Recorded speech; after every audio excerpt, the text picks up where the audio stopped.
In Cincinnati, Ohio lies Spring Grove Cemetery, which is arguably one of the most haunted cemeteries in Ohio. This particular tale is one whopper of a spooky story out of Spring Grove, and I cannot wait to share it with you. So much so, there is a very real possibility you will get this ghost bite before the Spring Grove Cemetery file I intend to do. In Section 100 atop a hill in Spring Grove, there is an obelisk-like monument with a bronze bust of the man who was interred beneath it. This is the grave of one Charles C. Brewer. And Mr. Brewer was nothing if not eccentric. I believe that's what you call a crazy rich white person, right? To be sure, Mr. Brewer was a little crazy.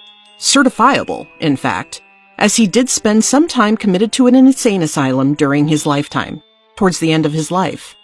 When he had the monument created before the time of his death, he had a request. That request was to have his eyes encased in glass and placed into the bronze bust upon his grave, so he could, and I quote, keep an eye on things from the afterlife. Of course, biology and science made his request absolutely absurd.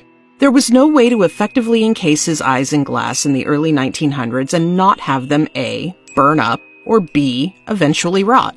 And so the people around him and in charge of building his monument to specification split the difference with him and said, what about glass replicas of your exact eyes? Brewer bit, and apparently he went to one very fine ocularist, because my little strangelings, this is his monument today. Now this is just the humble beginnings of our story, because let me tell you, I am about to take you on one wild ride. After Brewer's interment, people have reported feeling extremely creeped out by his bust, claiming it was as though he glowered at them if they lingered too long, and that no matter which way they moved, this way or that, his solemn gaze would follow them.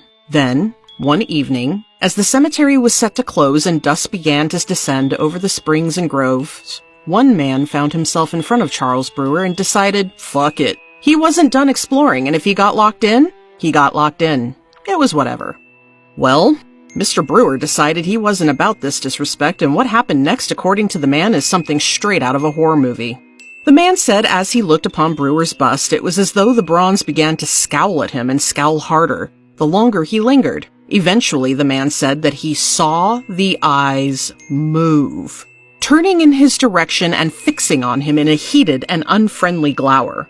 The man said that he was rooted to the spot, heart pounding in his chest, his mind defiant and denying that what he was seeing was real. He didn't budge, at which point, one of Mr. Brewer's eyes fell from the statue and rolled across the dirt to rest up against the toe of the man's shoe.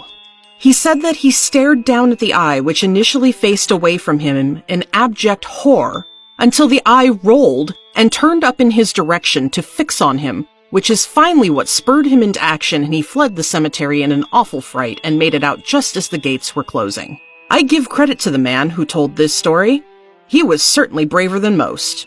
For convincing himself that he didn't see what he saw, he returned to Spring Grove the next day, and he returned to Charles Brewer's grave. He said the eyes were fixed in the bust once more, but he also swears that where the eye had rolled across the dirt and grass the evening before, there was a silvery trail of ichor and proof that what he'd seen hadn't been his imagination playing tricks on him at all. I don't know whether he went back to Spring Grove after that. I don't know that I would, but anytime I find myself in Cincinnati, I'll be sure to pay Mr. Brewer my respects and respect the cemetery's posted hours, which we should all do anyway. Isn't that right, my little strangelings?